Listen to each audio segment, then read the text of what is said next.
Notre souhait aujourd'hui est l'organisation de ce petit moment, j'ai envie de vous dire convivial, en tout cas de cette conférence de presse. C'était de pouvoir répondre à vos interrogations, de vous présenter le projet de l'exercice à venir. On évoquera également la structuration et le fonctionnement du club.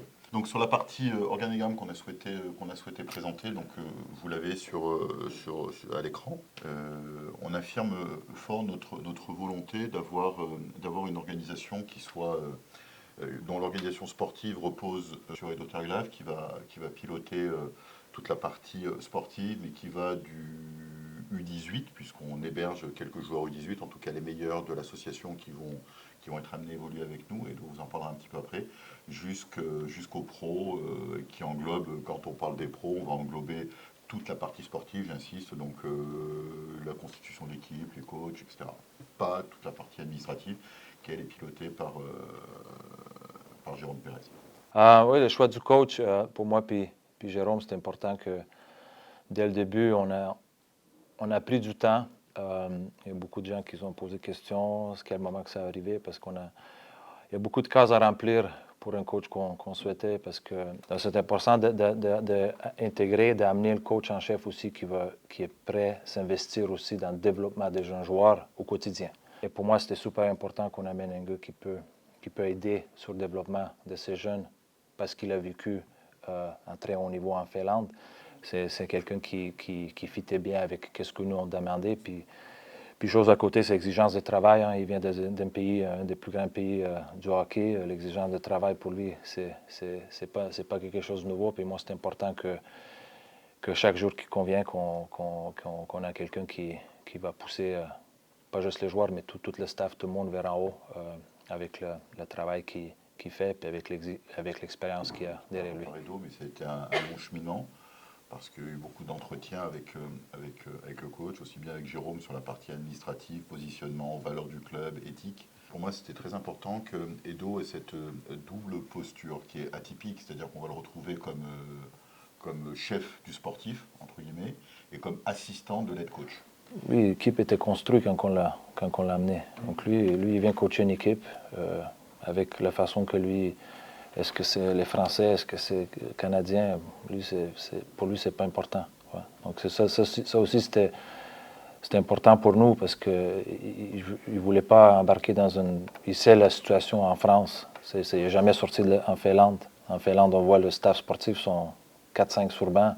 Là, on l'a présenté comment ça fonctionne ici. Pour lui, il n'y a pas de problème avec ça.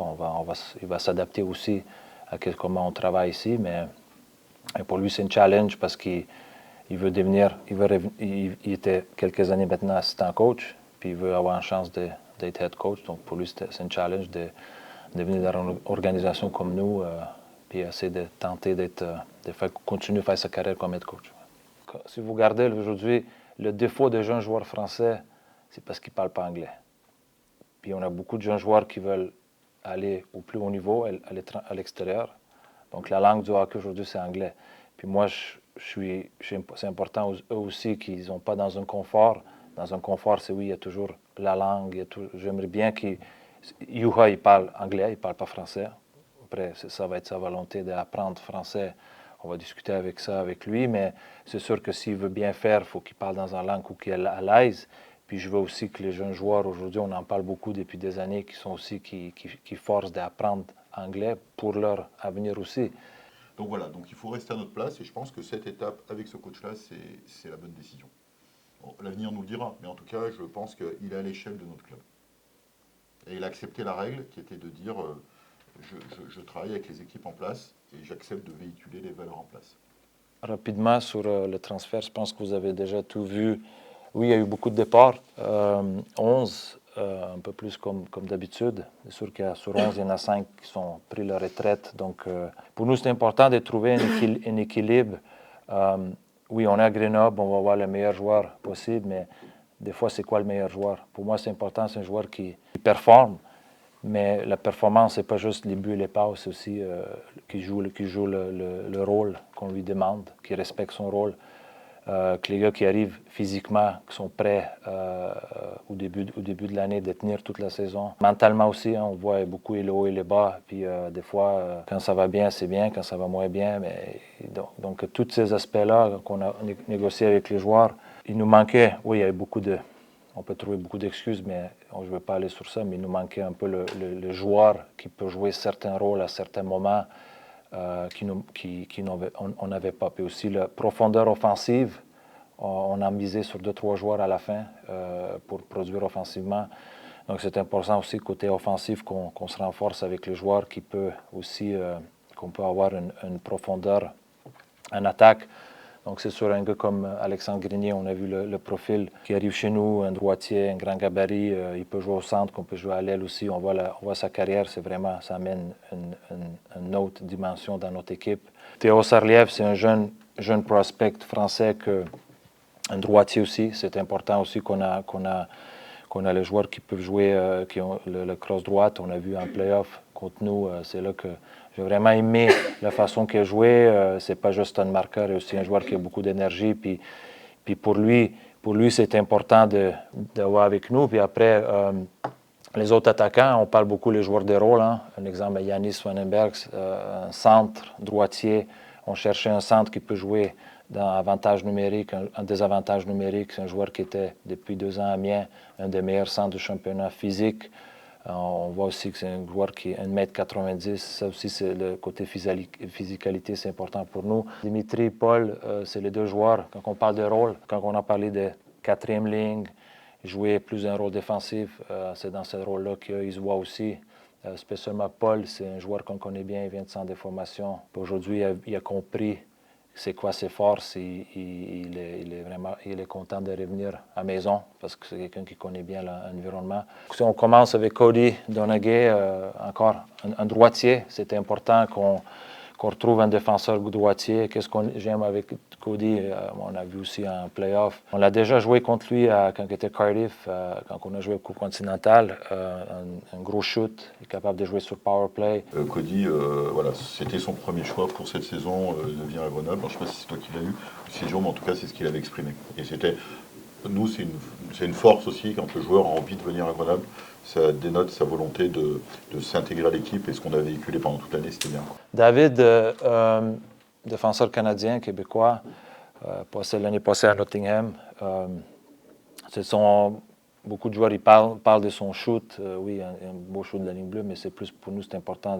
C'est un défenseur qui peut jouer aussi physique. Johan Ovitu, on a déjà. Je pense que c'est le joueur que probablement vous connaissez le plus. Avec toutes les expériences qu'il a, passé beaucoup de temps à se développer en Finlande. Après, il est passé par plus haut niveau NHL, KHL, République tchèque. Puis qu'est-ce que j'aime avec lui, c'est son leadership. Puis c'est cette exigence-là. Je veux que les joueurs comme ça, ils l'amènent au quotidien à nos joueurs. Donc c'est quelqu'un d'important pour nous, en plus un joueur français. Donc d'amener encore, comme un peu avec Alex Grenier, d'amener un joueur à cette qualité-là, écoute, c'est super pour le club. Puis ça montre qu'on peut étirer les joueurs comme ça. C'est sûr que si on regarde le play-off, hein, oui, il nous manquait certains joueurs. Il manquait Pierre, il manquait Juho Rautanen sur beaucoup de matchs, mais c'est sûr que moi, je veux dire, il manquait un peu cette physique devant les cages, dans les coins. On veut pas... On était une équipe, quand c'était physique, c'était compliqué pour nous l'année passée. Je ne parle pas juste play-off, je parle aussi dans la saison. Puis on voulait changer un peu cette tendance cette année. On ne veut pas être une équipe qui est juste focalisée offensivement, mais on veut être aussi l'équipe, quand c'est le temps de jouer dur, on peut jouer dur aussi. Ça ne veut pas dire c'est battre, c'est pas ça que je veux dire, mais gagner les duels, protéger la cage, notre cage à nous, aller devant la cage adverse aussi. L'année dernière, on avait perdu aussi Biner et Peter, qui étaient deux bons gabarits et qui devaient nous apporter ce complément SIDA. Mais Pierre, enfin voilà, donc du coup, l'année, Euro, enfin voilà, il nous a manqué du monde en cours de saison. On parlait de notre développement. L'idée pour le futur, c'est amener 1 à 2 joueurs de notre D1 ou U20 chaque année vers l'équipe pro. Parce qu'on a créé cette philosophie depuis quelques années maintenant. Donc, on a 3 joueurs aujourd'hui qui sont sous les licences bleues, un gardien, un attaquant, un défenseur. C'est les 3 joueurs qui quasi toute l'année passée en D1. On a vu bien leur progression. Sebald avec nous, parce que c'est notre troisième gardien d'équipe pro. On attend beaucoup de dire Sebald. Oui, c'est un jeune prospect. On est vraiment satisfait avec lui, comment il s'est comporté l'année passée. Il y a eu quelques occasions. C'est comme ça qu'on va développement avec lui. Donc, ça va être quelqu'un qui va être régulièrement avec nous à l'entraînement, mais ses matchs, plus de matchs qu'il va toucher, ça va être avec Chambéry. Avec Sebald, on ne veut pas aller trop vite. C'est vraiment... Dans le hockey, tu as les joueurs qui se développent le plus vite, c'est les attaquants, après c'est le défenseur, puis beaucoup plus tard, c'est gardien. Puis on voit souvent dans le développement des jeunes joueurs, ils veulent aller plus vite, ils veulent jouer, ils veulent être en Ligue Magnus, mais super, c'est bien, ça fait rêver, mais être sur banc toute l'année, tu ne progresses pas. T'sais? Puis même un jeune joueur comme ça, de lui donner 5-6 matchs en Magnus, ça va servir à pas grand-chose. Le dossier Pierre Créneau, alors sur l'aspect sportif, je laisserai Edo vous en parler, mais sur l'aspect contractuel et par rapport à ce qui s'est passé la saison dernière, donc sans aller sur le détail ou le jugement sur ce qui s'est passé l'année dernière, effectivement, il y avait certains éléments qui faisaient que il y avait des éléments de valeur du club qui n'étaient pas préservés, et je sais que toutes mes équipes, notamment avec notre fonds de dotation et l'ensemble des valeurs véhiculées, font qu'il y avait des éléments qui n'étaient pas cochés avec Pierre. Donc il y a eu de longues discussions avec Pierre. D'ailleurs, il a présenté des excuses sur certains de ses agissements à la presse et au public. L'idée de le mettre un peu au repos médiatique était pour lui une hypothèse, et effectivement, on lui a proposé, s'il le souhaitait, de le libérer de son contrat pour trouver une autre opportunité dans un club à l'étranger. Il y a eu quelques recherches, il y a eu quelques propositions, mais sa sanction qui perdurait au-delà du début de saison, et cette disposition s'appliquait dans tous les clubs d'Europe, faisait qu'il ne sera pas disponible sur la glace avant fin octobre pour beaucoup de clubs. Voilà, donc il sera effectivement dans notre collectif la saison prochaine. Il fait partie des 7 défenseurs qui formeront notre escouade défensive. C'est quelqu'un qui aimait énormément de choses sur la glace. Mais oui, il y a eu beaucoup de situations l'année passée que c'était difficile pour nous aussi. Puis chaque joueur est responsable sur ce qu'il fait sous la glace. Maintenant, c'est à Pierre de montrer qu'il est capable d'être plus calme, plus discipliné, puis d'avoir une saison normale.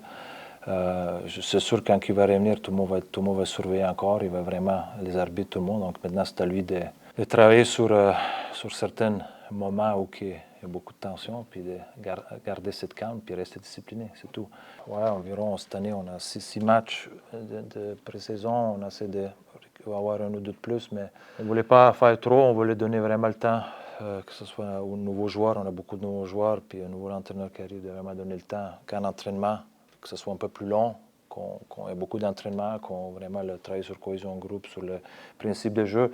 On fait un tournoi aussi au fin août à Bolzano. Je trouve que c'est un bon tournoi pour nous, un peu le niveau de Ligue des champions. Ça va nous donner aussi la chance de travailler un peu, de sortir un peu de Grenoble quelques jours avec avec l'équipe qu'on a. Puis quand on parle du niveau qu'on a aujourd'hui, puis les matchs qu'on a fait l'année passée à la Ligue des champions, on a eu beaucoup d'appels cette année de jouer contre ces grosses équipes européennes. Donc on est vraiment content d'avoir cette chance de jouer contre Bolzano, Lausanne ou Munich. Ça va nous montrer aussi, ça va faire à peu près 4 semaines qu'on va être ensemble, ça va montrer un peu où qu'on est, à quel niveau. 2 matchs à maison, contre Chaux-de-Fonds puis Anglette. C'est aussi bien de montrer un peu l'équipe aussi à nos fans.